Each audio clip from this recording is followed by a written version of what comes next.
Dear hosts, Ibu Francis and Pa Efran, and also indeed fellow speakers. And I also like to indeed pay recognition to the Joseph Vanandi, President of APINDO, to also the Chairman of Eurocham, and indeed to my good colleagues, Ambassador of the EU and Ambassador of Finland, and a number of diplomatic colleagues there and chieftains of the industry. I wish you all a happy Friday, and I'm very happy to be here. And I listened carefully here, of course, to what Papunki said, and I can tell you that man was the chief negotiator of the LOI in Oslo. And yes, he knows how to give, but also how to take. So indeed, very much this is also his baby, and of course he is very instrumental in following this up. In general, I like to say that this conference, I feel, truly has been a vitamin injection for all us that believe in green economy. What a gathering of outstanding and motivated people.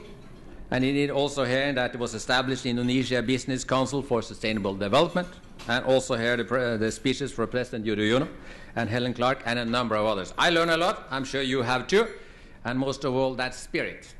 And that spirit also was very much reflected in the President's speech on his call on all part society to actively take part in pursuing a green economy, pursuing what he called transformative solutions, and at the same time go for 7% growth.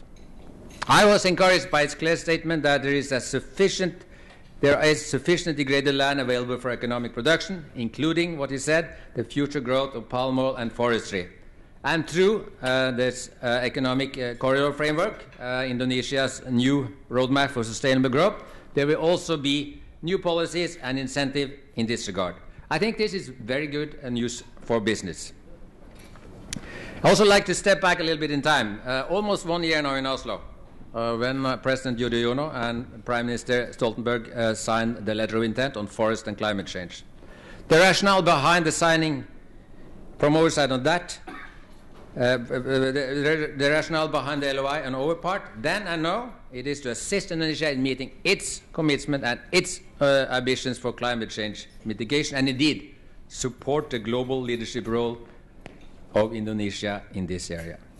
And of course, if 80% of the emissions coming from forested peatland, this is the key area if you're going to have 26 reductions by 2020. And our climate and forest partnership is based on trust and is based on performance. So how to spend the Norwegian contribution is completely up to the Indonesian side, as long as it's in line with international safeguards, fiduciary, environmental and social safeguards, and compatible with low carbon growth. Following last year's disbursement, Norway will pay for results measured by independent, and I underline that, independent panel. First for institution building, capacity building, and policy measures, and hopefully then no later than 2014 for verified emission reductions. The plan also remains to have other donor countries come in and fully join this partnership, politically as well as financially. And through this LOI, Indonesia has really introduced what I would say a unique cross-sector and multi-stakeholder approach to forest management, where all forest ecosystems are considered and set up new institutions, and will set up new institutions that accommodate this. So with this new REDD strategy, REDD Plus strategy, all stakeholders, including the private sector, can take active part in shaping the LOI's implementation.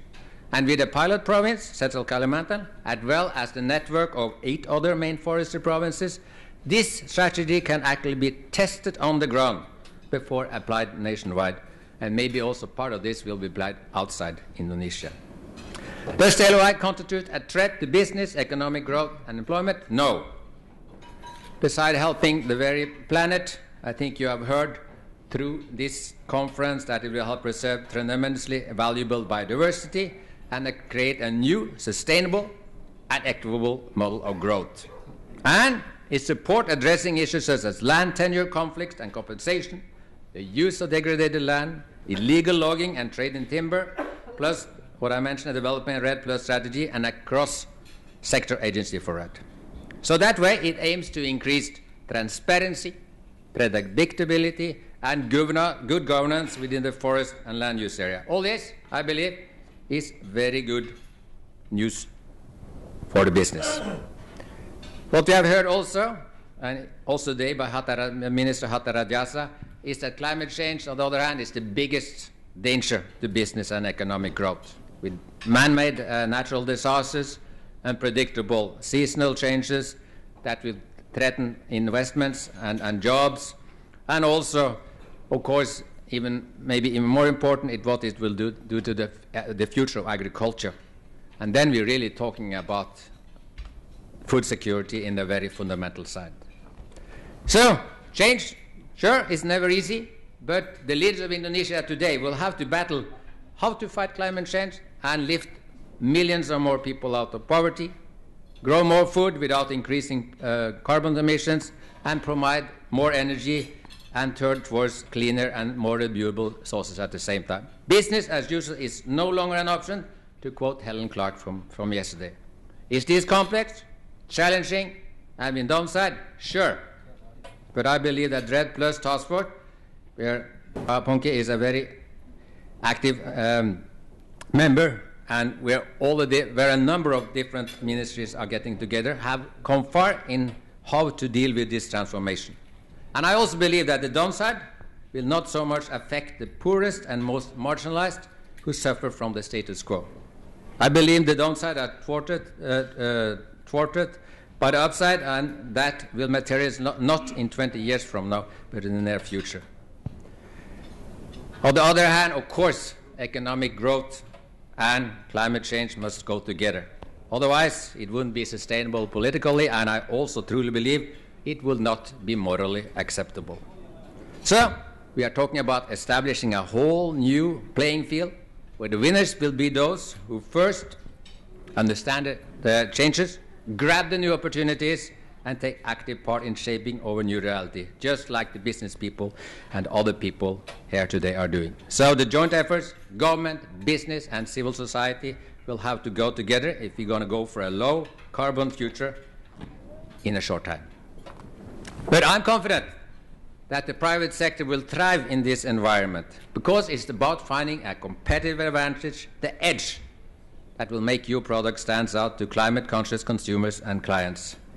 The business can take part in developing REDD project to be part of the future carbon market.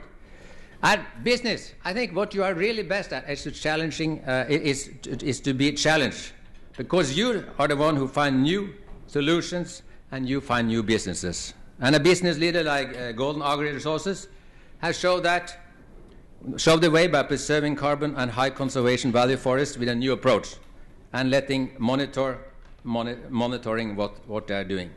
So I like to conclude by really expressing my respect for your President's leadership and statesmanship in making Indonesia a front runner with regard to climate change mitigation.